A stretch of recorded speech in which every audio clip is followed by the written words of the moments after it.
नमस्कार, मैं हूं रत्नाकर त्रिपाठी। आप देख रहे हैं अनादि टीवी। मध्य प्रदेश में अपनी सियासी जमीन मजबूत करने के लिए कांग्रेस कमर कस चुकी है। अपनी दशा में सुधार की दिशा में पार्टी ने बागियों की मुश्कें कसने का फैसला भी किया है। ये फैसला किया गया है कि मुश्किल समय में कांग्रेस को छोड़ने वालों के लिए पार्टी के दरवाजे अब नहीं खुलेंगे। दरअसल कांग्रेस की उम्मीदों के दरवाजे बड़े तौर पर तब बंद हो गए थे जब सन 2019 में ज्योतिरादित्य सिंधिया ने बगावत कर अपने समर्थकों के साथ इस पार्टी को अलविदा कह दिया था। ज्योतिरादित्य भाजपा में गए और उस समय कमलनाथ के नेतृत्व वाली कांग्रेस सरकार बहुमत के लिहाज से अनाथ होकर गिर गई। इसके बाद भी पंजे की हथेलियों में सौभाग्य वाली लकीरों के टूटने का क्रम चलता रहा और एक के बाद एक कई बड़े छोटे नेता पार्टी को छोड़कर मुख्य रूप से भाजपा में चले गए। हाल के लोकसभा चुनाव में कांग्रेस का यह हाल हुआ कि वह राज्य की एक भी सीट पर नहीं जीत सकी। नाथ सरकार के असमय पतन से लेकर 2023 के विधानसभा और अब लोकसभा चुनाव में मिले करारी हार से कांग्रेस पहले ही परेशान थी। उस पर अब अमरवाड़ा विधानसभा सीट पर हुए चुनाव की हार ने इस पार्टी को और तगड़ा झटका दिया है। शनिवार को पार्टी के राजनीतिक मामलों की समिति ने भोपाल में हालात की समीक्षा की। इसमें फैसला हुआ कि पार्टी को गया राम की तर्ज पर छोड़ने वालों को अब आया राम वाला आराम नहीं दिया जाएगा। इसमें यह भी तय किया गया कि पार्टी में किसी को भी पदाधिकारी बनाने से पहले सभी की राय ली जाएगी ताकि दल में गुटबाजी का दलदल और न पनप सके। एक और बात यह भी आई कि पार्टी में अब युवा कांग्रेस और एनएसयूआई से आए पदाधिकारियों को अधिक तवज्जो दी जाएगी, यानी युवाओं को तरजीह मिलेगी। पार्टी ने ऐसा किया भी है।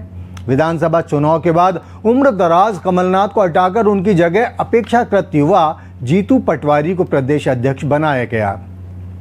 विधानसभा में नेता प्रतिपक्ष के रूप में उमंग सिंघार और उप नेता प्रतिपक्ष के तौर पर हेमंत कटारे को जगह दी गई। अब जरा सोचिए कि ऐसी ही बैठक और इस तरह के फैसले ही यदि पार्टी ने करीब 11 साल पहले ले लिए होते तो क्या होता, क्योंकि सन 2013 में लक्ष्मण सिंह की कांग्रेस में वापसी हो गई थी। जी हाँ, वही लक्ष्मण सिंह जो राज्य कांग्रेस के दिग्गज नेता और पूर्व मुख्यमंत्री दिग्विजय सिंह के छोटे भाई हैं। लक्ष्मण सिंह अपने परिवार के जबरदस्त प्रभाव वाली राजगढ़ लोकसभा सीट पर 1994 से 1999 तक लगातार 4 चुनाव में कांग्रेस प्रत्याशी के रूप में जीते। इस पूरी अवधि में दिग्विजय राज्य के मुख्यमंत्री थे। लेकिन सन 2003 के विधानसभा चुनाव में दिग्विजय की सरकार खेत रही, यानी चुनाव हार गई। इधर हालात बदले और उधर छोटे भाई यानी लक्ष्मण के मिजाज भी बदल गए। सन 2004 के लोकसभा चुनाव के ठीक पहले लक्ष्मण अचानक भाजपा में चले गए और एक बार फिर कमल पर सवार होकर उन्होंने लोकसभा तक का सफर तय कर लिया। लक्ष्मण का भाजपा के लिए यह चौंकाने वाला लगाव फिर तब अलगाव में बदल गया जब वे इस पार्टी के प्रत्याशी के रूप में 2009 में अपनी पुरानी पार्टी के उम्मीदवार के हाथों राजगढ़ से ही हार गए।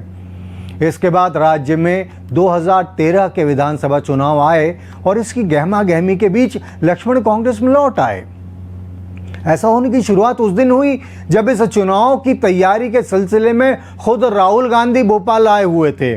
कहते हैं कि दिग्विजय ने ही अपने भाई की राहुल से मुलाकात करवाकर उनकी वापसी की उम्मीदों को ताजगी प्रदान की थी।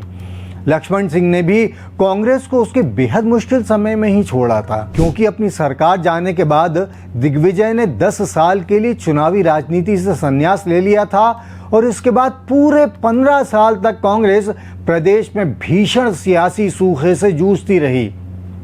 बहरहाल छोटे भाई के सियासी आवागमन का यह क्रम और कर्म तब चले जब कांग्रेस का शीर्ष नेतृत्व कठोर फैसले लेने में कुछ कंजूसी कर रहा था।